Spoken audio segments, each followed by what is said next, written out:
ಆಯ್ತು ಈಗೀಗ ನಂಗೆ ನೀನಿಲ್ಲದ ಸಂಜೆಗಳು ನನ್ನ ಪಾಲಿಗೆ ಸಜೆಯಾಗಿದೆ.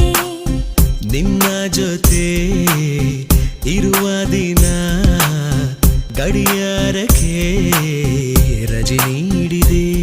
ನೀನೆಷ್ಟು ಮುದ್ದು ಗೊತ್ತಾ, ನಂಗೆಷ್ಟು ಇಷ್ಟ